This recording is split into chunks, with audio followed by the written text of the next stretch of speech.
திருநீரில் மறந்திருக்கு தெரியுமா? அதை தினம் அணிந்தால் புகழிருக்கு புரியுமா?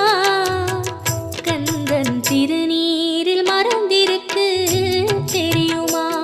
அதை தினம் அணிந்தால் புகழிருக்கு புரியுமா? கந்தன் திருநீரில் மறந்திருக்கு தெரியுமா? நெற்றிக் கண்ணில் பிறந்தவனே தெரியுமா? அவனை சுற்றி வந்தால்